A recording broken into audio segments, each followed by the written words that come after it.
All right, Ash Tour. Did I see? I'm looking at Will now, our producer. Did I see him having selfies with fans? Yeah. Well, so where's he at now? Just got photographic evidence of that. So actually Damo, where's he at? Because this is a young man who came into the fold close to 20 years ago. Yeah. As a humble, quiet. And as the great Winston Churchill once said about a retiring parliamentarian in England, a humble man with much about which to be humble. So Ash had a lot to be humble about when he came and joined us. How has that turned into someone having selfies with fans on the street? And he's battling, Jim, with what's going on at Triple M at the moment. We've introduced a succession plan to the whole stats department. It's industry leading, as we know, and Ash has been the industry leader. Yes. And he still is. There's still no peer to what's going on with Ash's work, and maybe until recently. But Ethan Meldrum is that man who is now going to see. And that, look, Ash is part of the succession plan. Yeah, Ethan.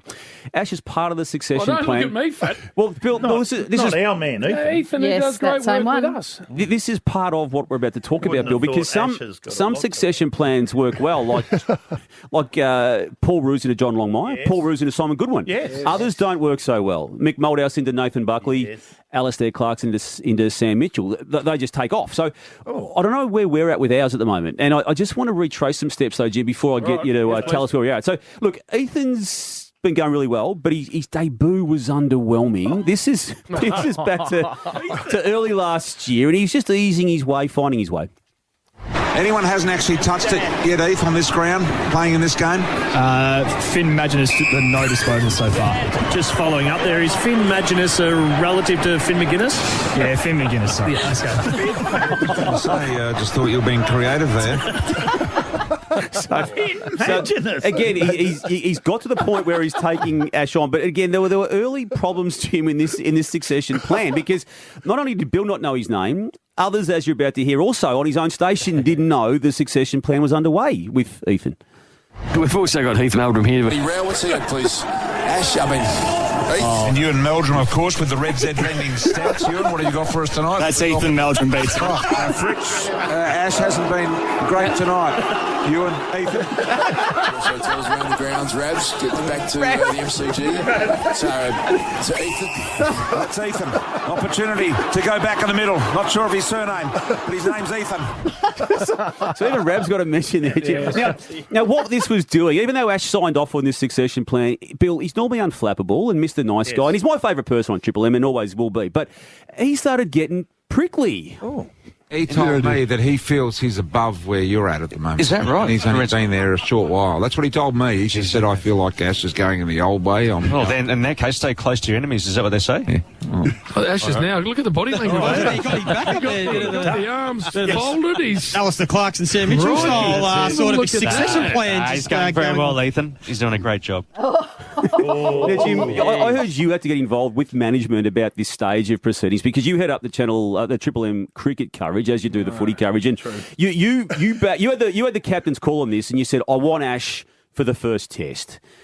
And actually want him for the all test, provided he goes well in the first test. The late, great Rodney William Marsh used to say when he broke a finger or whatever, and Kevin Wright, or whoever the next keeper was lurking underneath. Roger Woolley. Yeah, Steve Rickson. He would tape the fingers up and play on. He said, never give a sucker an even break. Right. So, Ash. Well, you gave him the gloves for the first test, yes. but a problem emerged with his cricket issues. No. And what was the run rate for Australia's innings in that first innings? It was up around 4-5, wasn't it? It was pretty high, I think. Yes.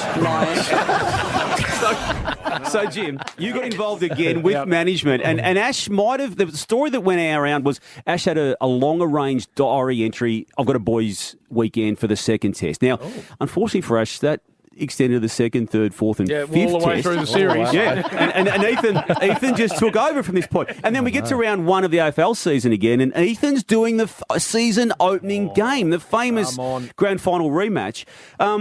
So, look, you can take up these issues, can't you, Duck? And you would, I reckon, resolve some issues in the past, maybe in a boxing ring or outside a pub, and others might just do it over a beer. Nathan Brown would do it over an arm wrestle with Howie. Yeah. Ash decided he needs to get Ethan out to sort it out once and for all. I'm sensing Chu's going to have some sort of showdown, and whether they UFC style get in the boxing ring or even maybe just an arm wrestle, Chu. Table tennis. We'll take it down the table tennis table. That's the best Really sport. intimidating Good at on that the table sport. tennis. Yeah, watch out for my backhand top spin. Table tennis, Bill. Watch out for my backhand. He wouldn't see over the table. No, and again, poor old Ash, he's still rattled because he then offered this up early in 2022. Oh, no. How's he gone on the stat sheet today so far, the octathlete?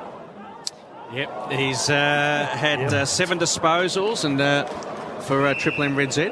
Is it, who are we talking about? Stein. I just zoned out. I need to take myself off, guys. He hasn't had a stat. See you later. He hasn't touched it. So, Jim, I don't know where this succession. It's now 2 years in the offing, and I think we're further behind succeeding Ash than we've actually destroyed Ash in the process. Well, he's gone from a highly operational stats man to a man who's rudderless. No, and if you're a budding stats person out there, I'd be ringing Triple M. I reckon there's a job, because I don't know about number 2. You just you get to a level where if you just start zoning out, you're starting to take liberties you just shouldn't be taking. What about his boy, really? Duck? Duck, Hang on, I just zoned out. What about his boys' weekend, Duck? Imagine that, Ash, and the boys' weekend. Yeah, you know, they make cruisers. There's cruisers over there in the sink. Just have one of them, and we'll have some fairy bread later. It's that bigger group. They meet in the local telephone box. Duck's been working on that one for a while. What was his gag last week? I like it. Well, I must admit though, with the cricket, I got to the second test and I was operating remotely from the stats department at that point. So I had you and our big boss in my ear saying, right, well, you're going to be with Cal Ferguson, but he's in Adelaide and you're here, and someone else, I think it was Brad Haddon's in Sydney, so it was a bit like that. Anyway, we got halfway through the first stint I did, and he said, well, Ethan's got a stat for Anaconda or something. I said, who? He goes, Ethan. I said, who the Ethan?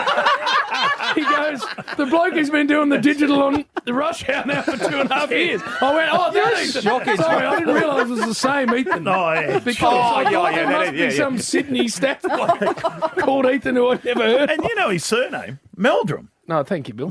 Well, you didn't say Ethan Meldrum, I would have known. No, you wouldn't. He just dropped an Anaconda Ethan on me. Is he related to Molly? I don't think so. I wouldn't have known the two. I don't think so. No, he's quality Heath, and I would be worried if I'm Ash. That's how we wind that up. Yeah, he's prickly, Ash. Yeah, well, he is because he's worried.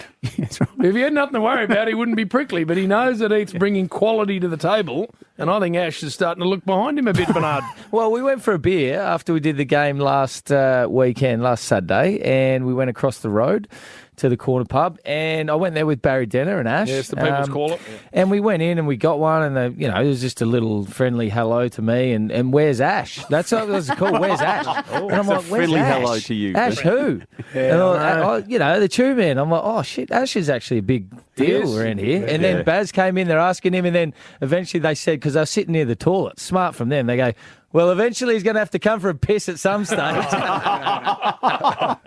they got him. That was that selfie you saw just then. There'll be a couple of his bloody Point Cook mates. Yeah. He would have placed them. I said, when I get there, make sure you ask me for a selfie. I saw some worrying signs about a year ago with Ash when he sat down and he had 2 phones in front of him. 2 phones? 2 phones. What does that normally mean to you, Doug? Given you once had 2 It phones. can only be bad things happening.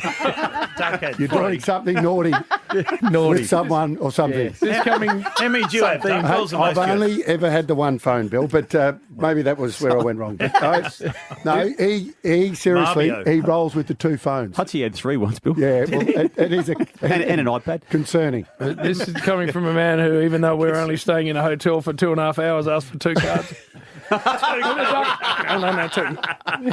1 card or 2. 1 card or 2, Mr. Kerry. 2. For the electricity. The aircon. You want to keep the aircon going. Good, 2. 2. The guy hadn't even got the question out. 2. We are getting to Nuff next.